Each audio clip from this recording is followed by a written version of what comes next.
Good morning. My name is Miller Piggott. I'm the Executive Director of Alzheimer's of Central Alabama. I'm really pleased to be a part of your conference this year. Thank you, Amy, for inviting me. It's been several years since I've been with you. Sure wish it was in person because I feel like I can probably present a little bit better in person than I can on Zoom, but I'm going to do my best.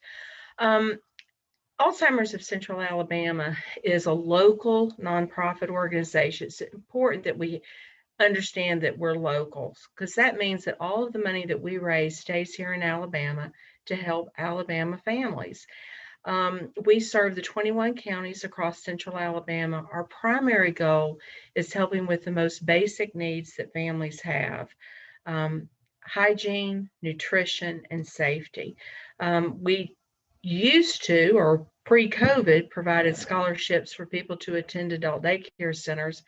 Now we've shifted to providing continence care, providing insure, and providing Project Lifesaver bracelets, along with broader goals of expanding education and supporting research. So this is our 30th year. That's really exciting for me. And yes, I have been with the organization the entire 30 years. But kind of here's my question is why are we still in business? Because really 30 years ago I would have never imagined that we would still be at this and we would still be battling the same uphill kinds of issues related to Alzheimer's. I mean, we still have situations where patients don't get the best care, where maybe we divert to techniques that don't work because it's very difficult to care for people, particularly in congregate settings.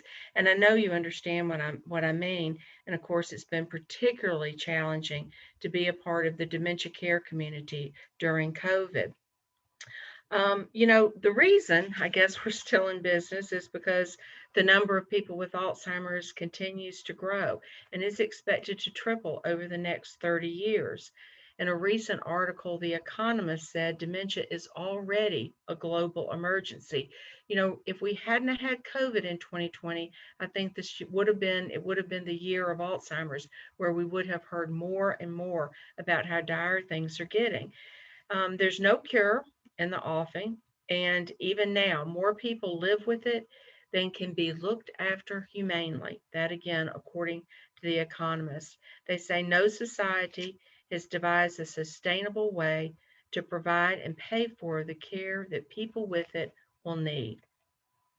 So, the two reasons that Alzheimer's in Central Alabama has not been put out of business in the last 30 years is a historic lack of funding, not for our organization, but for research, and the lack of new treatments. And you can see here this explosive growth that we've seen in the last 8 or so years in Alzheimer's research. And I think you might be surprised to know how little the NIA actually invested in Alzheimer's research in 2013.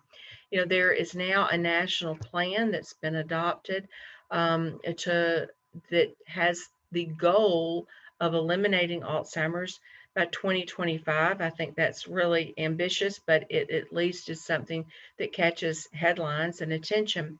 But we are seeing a huge increase in interest in research funding. So we've moved from millions with an M to billions with a B in terms of investment into Alzheimer's treatment and cure.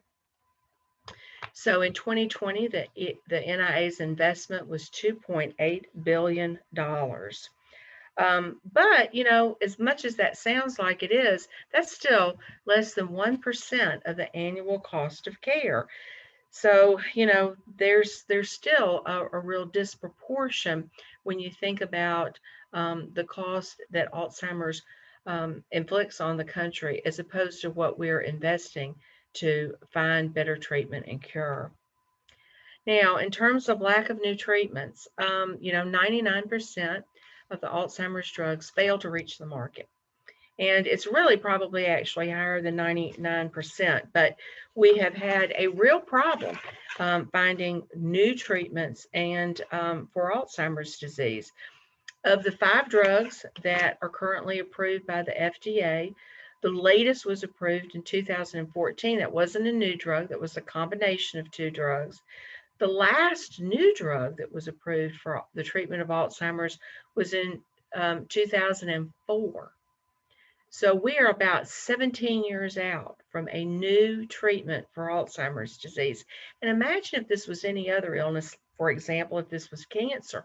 I mean, I think that people would be very alarmed by the lack of progress. The good news is there are more than 100 new drugs in the pipelines.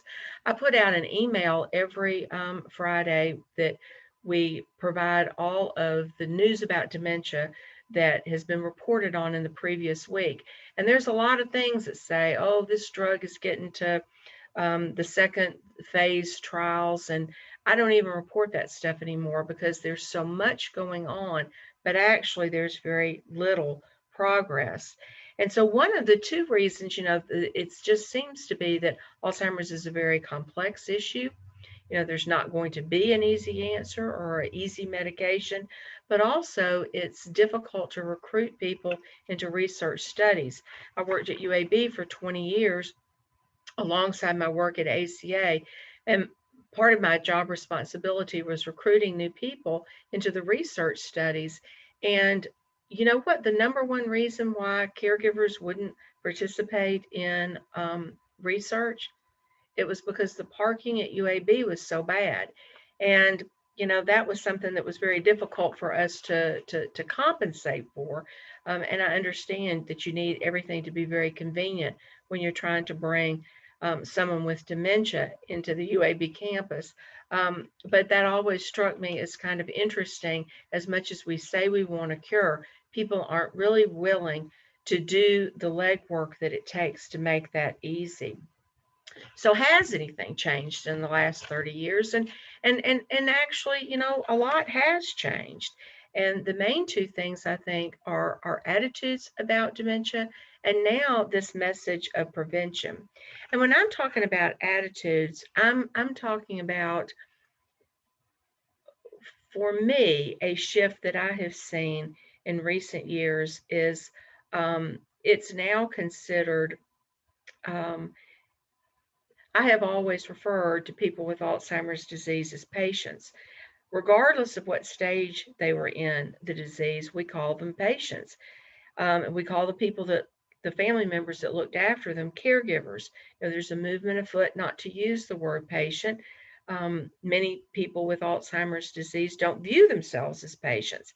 It's very difficult language for me to make the change to saying people living with Alzheimer's. But at the same time, I'm very grateful that there are people living with Alzheimer's who can now tell us what their preferences are, and they don't want to be patients. And it's really about that focus on humanity, that celebration of what remains.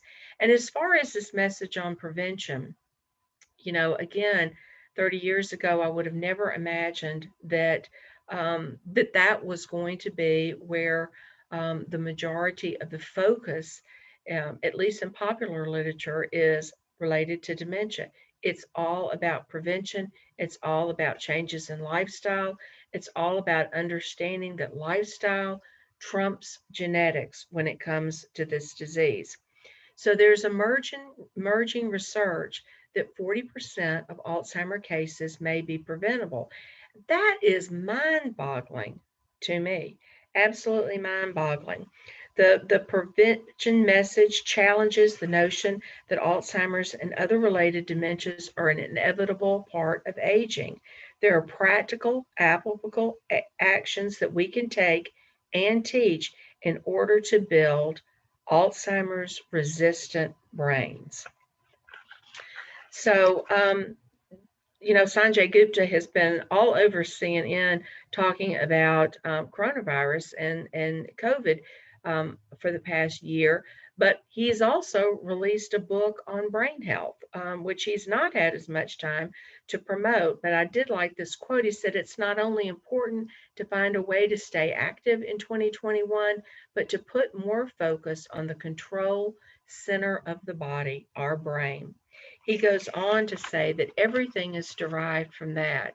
You're much more likely to improve all other aspects of your health if you start with your brain health.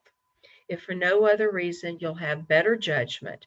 You'll make better decisions about other things in your life that affect your health, such as how you nourish your body. So, the big message here, even though when we say lifestyle trumps genetics, that it's important to know that there's no pill coming that's going to save us from Alzheimer's. If we're looking for one little pill that we take a day, and this either prevents us from getting it or turns the tide back as we start to develop it, that's really not on the horizon for us. And so it really is about these lifestyle changes. This isn't actually all that new. I started using this slide about 10 years ago when we knew that everything that's important for heart health is also important for brain health. And that makes a great deal of sense when you think about it. And here's the other thing, everyone knows what's important for heart health. I mean, it's really been drilled into us over the years. And so we know it's cholesterol, it's our weight, it's our blood pressure, it's managing diabetes. All those things that are important for heart health also improve brain health. Here's another slide I used from a long time ago um, about the link between abdominal obesity and Alzheimer's. And I actually used to cut yarn, blue yarn in 40-inch strips for men and 35-inch strips in pink yarn for women. I carried that in a basket with me whenever I'd give a talk and pass that out for people to take home and, to measure their own waist. And then I realized that wasn't really working very well because yarn stretches. And so everybody was getting a couple of extra inches there. But it is important to know that there, even about 10 years ago, there was beginning to be this focus on what we could do that would help diminish our risk for developing Alzheimer's. Now, here's our problem in Alabama. Boy, we're ranked mighty close to the bottom in all of the things that are most important for heart health. So you can see right here and right now, we are really putting our brains in danger because of our high cholesterol, our obesity, our diabetes, and our high blood pressure. Alabama actually has the third highest death rate of Alzheimer's disease than any other state. And you can see why these numbers, just lead us to that conclusion. There have been hundreds of studies on the causation and prevention of dementia. They're really varied. I think some of them are kind of interesting and maybe things that you haven't really thought about, like pollution or even hearing loss. And we're going to talk about these in more detail. But I think what it is to say is that the brain is a very complex organ, and where we have spent a lot of time just ignoring brain health, focusing on our health from the neck down, it's time for us to think about a checkup from the neck up. I mean, that's really what it's all about in terms of having a physician that talks to you about these risk factors and helps people to begin to understand their personal risk. Now, because of COVID, I'm going to start with the lack of social contact. And there's been a lot of articles about this that have come out, both research articles and, of course, articles just dealing with everyday people, that there's a 50% increased risk of dementia and other serious medical conditions just from being alone, a lack of social contact. And we all feel lonely. It's something that's pervasive for many of us. Now, loneliness is the feeling of being alone, regardless of the amount of social contact that we have. And so social isolation is the lack of social connections, and it can lead to loneliness, while others can feel lonely when they're in a crowd. We certainly all know that. Older adults are at increased risk for loneliness and isolation because they're more likely to live alone, to have lost family and friends, have chronic illnesses, and hearing loss. And hearing loss is an important factor there. Don't forget that one. I wanted to cover this too because I think it's really important that, and maybe it's because in my office, I know many of you probably know Vance Holder. He's worked here and worked with me for a number of years, and in our office and on my board, it's generally known that Vance is the glass half full and I'm the glass half empty. And I'm not bragging about that. It's just a fact. And so this study on persistent negative thinking really resonated with me. But in the study, people over age 55, they found that repetitive negative thinking is linked to a subsequent cognitive decline, as well as the deposition of harmful brain proteins linked to Alzheimer's disease. So the study suggests that people who know that they have problems with persistent negative thinking might be might consider using tools like mindfulness or meditation. Now, this is important too because our caregivers, you know, are also at increased risk of developing symptoms of depression, and depression and anxiety are linked to earlier onset of dementia.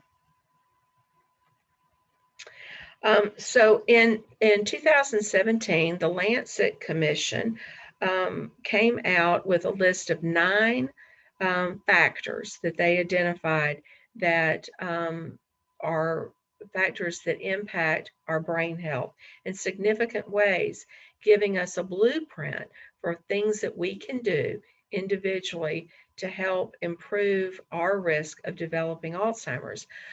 In 2020, the commission came out again and with a new study, and they have released now 12 factors. So we're going to spend a little bit of time going through those. And interesting to note that nationwide surveys have found that 80% of Americans are interested in finding ways to prevent and reduce their risk for dementia, but only 25% know what these factors are.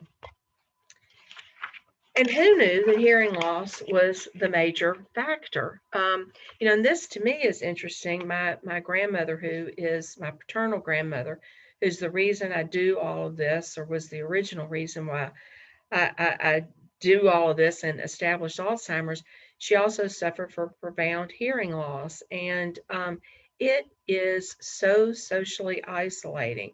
And you talk about being alone in a crowd. If you can't hear what's going on, it's really hard to participate. Now, she did better one-on-one, but certainly not in a family gathering. Hearing loss is supposed to be getting a whole lot more attention. Lots of new hearing aids and devices are supposed to be coming on the market. The prices of those should be going down, and that's good news for people with hearing loss. You've got to get over those people who refuse to wear a hearing aid, and there's a lot of those out there. I'm sure you know some who feel like they're too young to wear a hearing aid, but hearing loss starts in midlife, and it is an important factor to consider. International studies estimate that people with severe hearing loss are 5 times more likely to develop dementia. A lack of formal schooling in early life. Educational attainment is correlated with family socioeconomic status and place of residence. It is not an automatic function of innate intelligence. Lower educational attainment, especially low quality school instruction early in life, tends to lead to lower lifetime income and less access to opportunities across the lifespan to occupational roles that support cognitive reserve.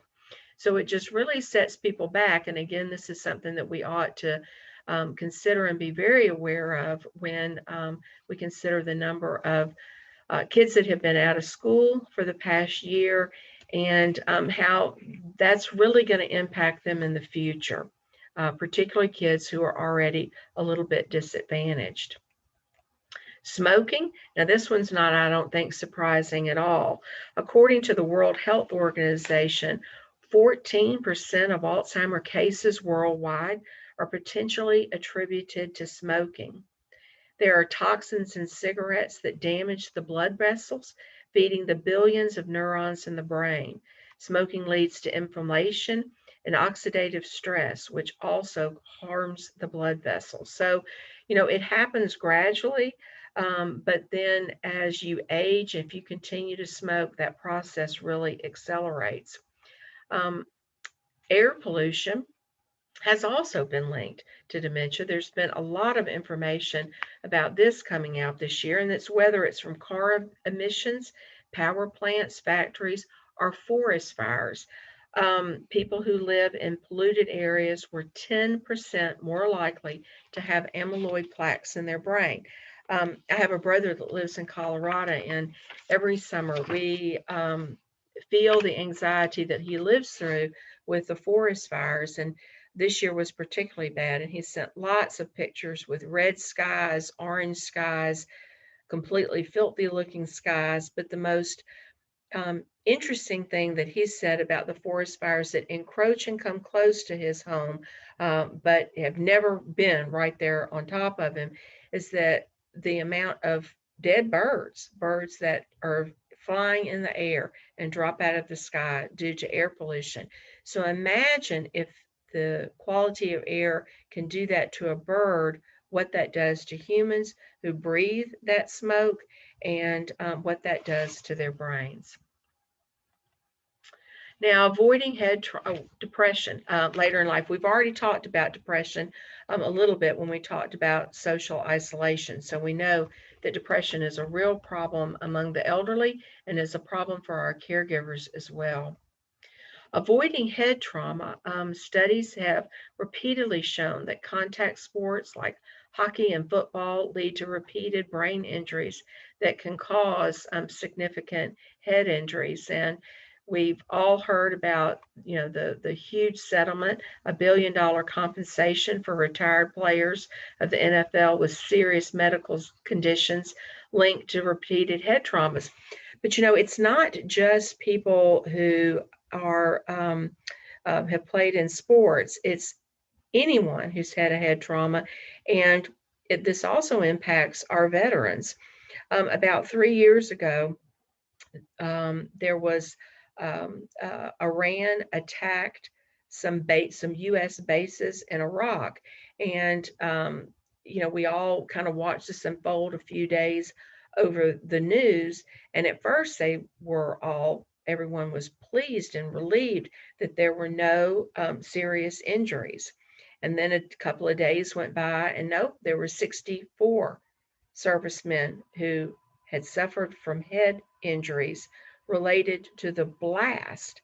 And that number escalated to 109 servicemen who suffered from head injuries from those blasts. So we don't know, it would be interesting to study to find out what happens, but we do need to be very mindful of this subtle injury that doesn't, cause anything on the outside, but causes damage on the inside that may be a problem many years down the road. High blood pressure represents 2% of cases. Even slightly elevated blood pressure in middle age has been linked to a 30% higher risk of dementia in later decades. High blood pressure causes vascular dementia that over time leads to the rupture of arteries, affecting the blood supply to different regions of the brain. So it's really important health factor for us to monitor and be aware of.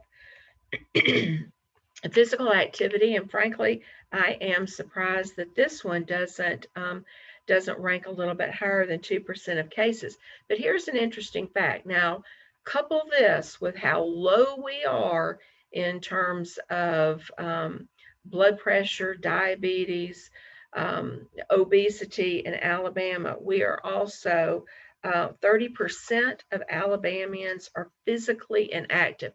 And these are people who admit that they're physically inactive. And this is according to a joint survey by the Centers for Disease Control and Prevention from the CDC. And we know that physical inactivity leads to high blood pressure, at risk for diabetes, It also, puts you at greater risk for anxiety and depression, certain cancers, and a risk for falls. The good news is that you don't have to run a marathon to be physically active. And we know that just 150 minutes of moderate intensity aerobic activity every week really does make a difference. And, walking is perhaps one of the easiest exercises. There's also some research that says being outdoors for 30 minutes or a day leads to a more fulfilled life and to better longevity. So walking fits all those bills of getting us outside and getting us moving. Obesity impacts 1% of, raises our risk of dementia by 1%. And again, Alabama ranks 46 in terms of rates of obesity. And excessive alcohol consumption. This is one of the new risk factors that the Lancet Commission identified. And, binge drinking can be harmful to the brain, both in the short and long term. And regular excessive drinking may physically damage the brain and increase the risk of dementia. So there have been lots of people, lots of places where we've gained knowledge of acronyms, that sort of thing, that help us in terms of wrapping our heads around what is it that I can do? What are the takeaway messages for me from those kinds of statistics? Where can I begin to chip away at my personal dementia risk? And so these 6 pillars to reducing dementia risk came out of the Cleveland Clinic. They were one of the first to identify some of these particular set of lifestyle choices that we make. And of course, physical exercise is important, food and nutrition, and mindful eating is what they really stress. Mindful eating, thinking about everything that we eat before we eat it. Monitoring our medical conditions, that would be blood pressure, diabetes, weight, that sort of thing. But anything that we take, and making sure that we are taking our prescriptions correctly, because that's a big problem in the community. Sleep and relaxation, we're going to talk about sleep a little bit later because it is such an important factor. We know that your brain is a use it or lose it organ, and it's important to work on mental fitness, and then social interaction and staying connected. There again, we see that as an important component of brain health. Dr. Rudy Tanzi is with Massachusetts General Hospital. He's come out with his acronym SHIELD, the shield to protect you from Alzheimer's disease. And you can see right up there at the top, he's got sufficient sleep, how we handle stress. So again, it's emotional regulation, making sure that we compensate for depression and anxiety, and we work on those things. Interactions with friends, exercise, healthy learning, and a healthy diet, and learning new things. Christine Locken is a local psychologist. She started the Brain Health Research Institute here in Birmingham, then moved to Seattle, and now she's back in Birmingham and working at UAB. Alzheimer's of Central Alabama actually helped support and fund some of her early research on brain health. She has come up with the acronym Brain Health, and her acronym is really important because it includes something that the others don't, and that's toxin removal. Christine's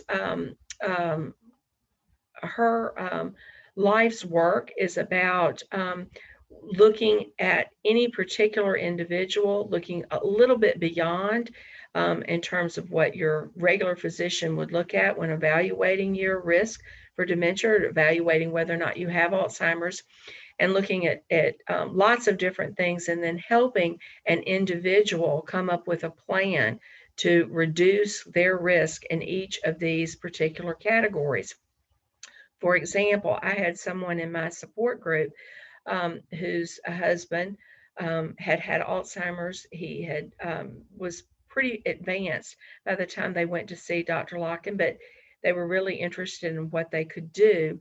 And she identified two things that his physicians had not, that were really interesting. The first was he grew up in the Northeast. He had been an avid hunter most of his life, and he suffered from Lyme disease, which we know is a toxin on the brain. And he also had been in the Navy. And even his wife was aware of whenever the boats were not at sea, they were on shore, they were in the docks, and they were scraping lead paint and painting with lead paint. So he also had increased levels of lead in his bloodstream. And so, this kind of idea that, toxins over the brain, things that we're exposed to, that are detrimental to brain health is really important. So you can go to the environmental work group, to their website. Lots of information they can give you about environmental toxins. You can even find out if the products that you use, your lotions, potions, the makeup that you use, are actually toxin free, or if you might want to move to different kinds of products. So that's really important. Another part of Christine's message that I really like, and I'm going to provide to Amy a handout by Christine so that you've got all this information that you can look at readily, is that she says, with each of these things, healthy eating, emotional regulation, your activities and leisure activities, and learning strategies, toxin removal, and learning better habits overall, you can dive deep into, or you can put a toe in.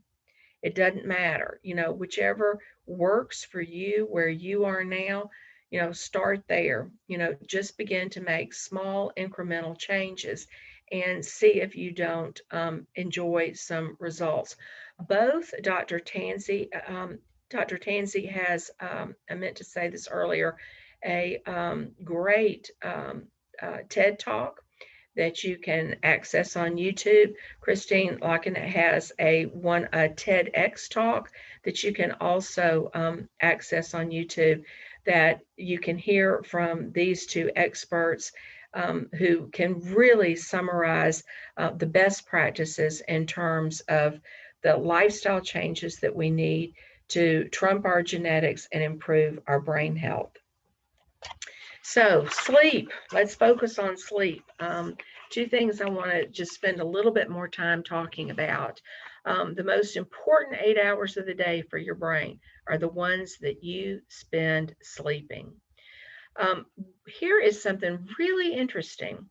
The brain weighs 2% of our body weight, but it consumes between 20 and 25% of the body's energy.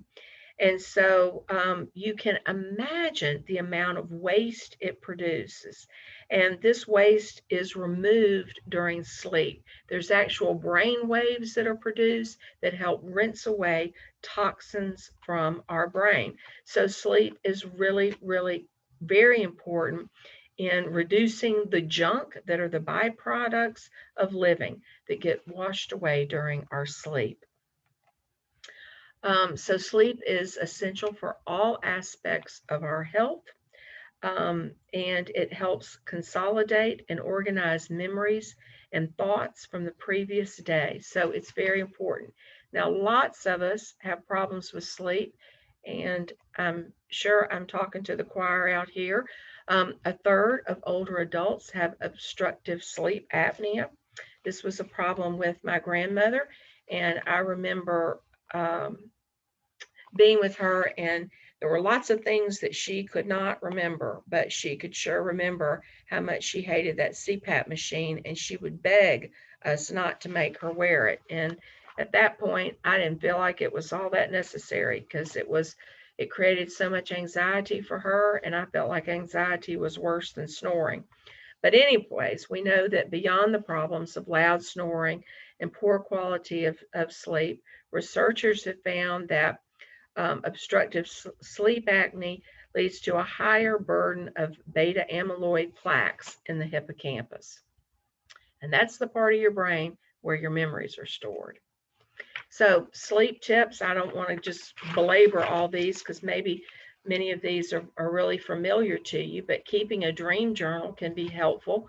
Trying a sleep supplement, best to try one with magnesium. Don't rely on melatonin.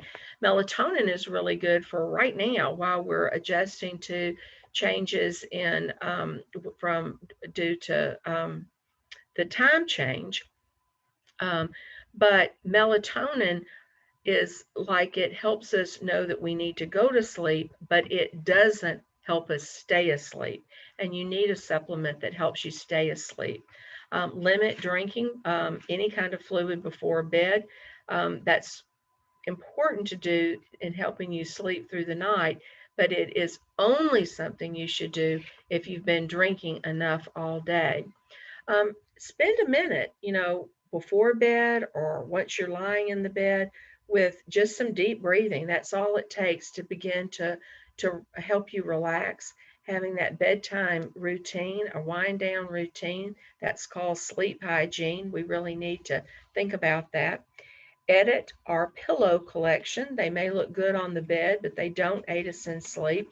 And we're supposed to have one pillow that flattens out pretty well, that just molds to the curvature in our neck. That works best for people. Naps are good, but within limits. You should try to limit your nap to 30 minutes or less. If you're going to go higher than that, you need to go all in and you need to plan to stay asleep for at least 90 minutes. We know that exercise is important. Turning the thermostat down, that becomes an important consideration at this time of year as it's starting to get warmer out. And smell your partner. Now, y'all, I know that one sounds a little bit creepy, but there's science that backs that up, that has been shown to make a real difference for people who are in a scientific setting, who are given a piece of clothing. They don't know if it belongs to their partner or not, but actually having the scent of their partner in the bed with them helps them toss and turn less and have deeper sleep. And if you wake in the middle of the night, if you're awake for more than 30 minutes, you need to get out of bed. That one is very important. Now, here we go with diet. And I'm not going to spend just a whole lot of time on this because there's so much good information out there.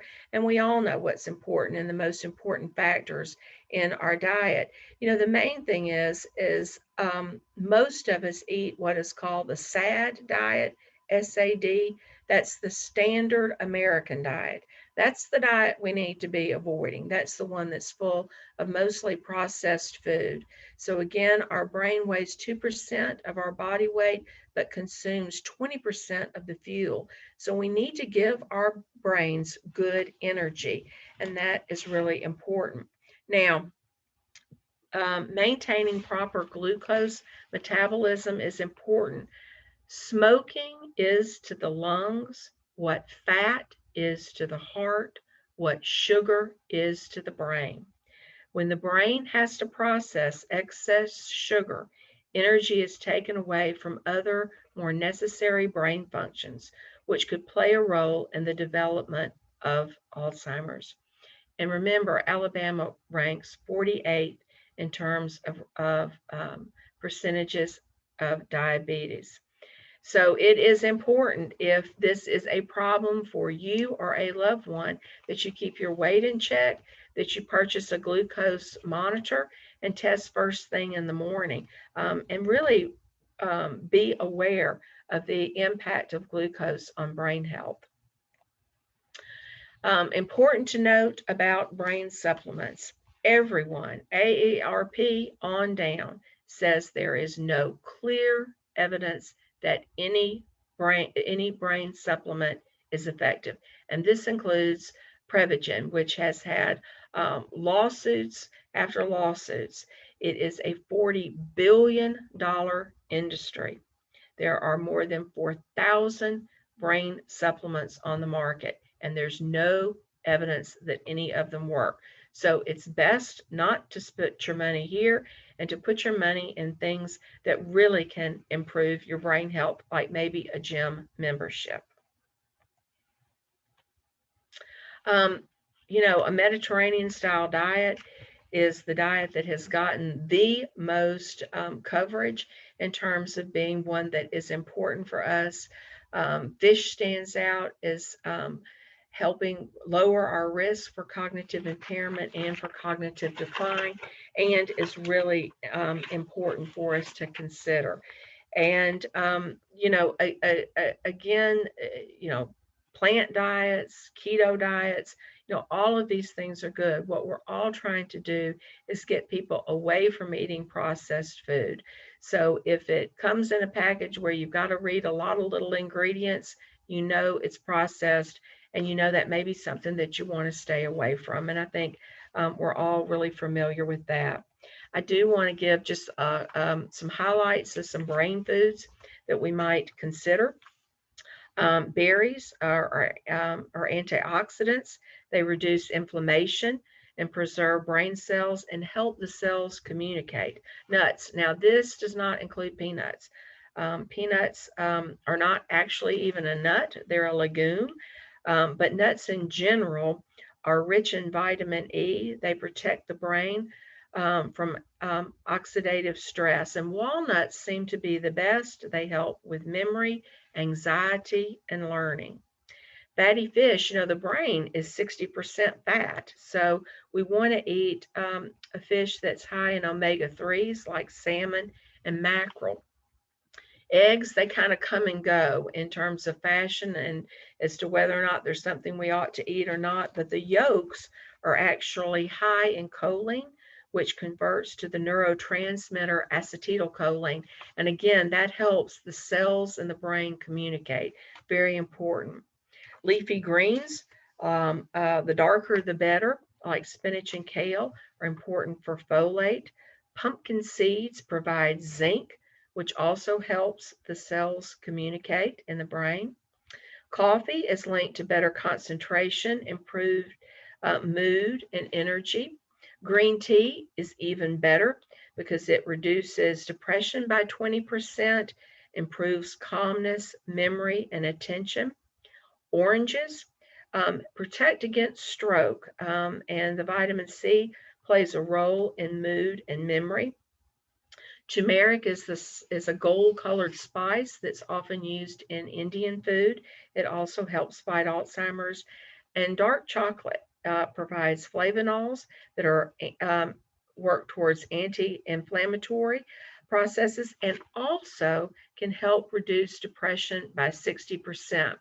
So if I'm looking at this list and I am thinking about a snack to have in the afternoon for my residents, there are lots of different things that you can choose from off this list.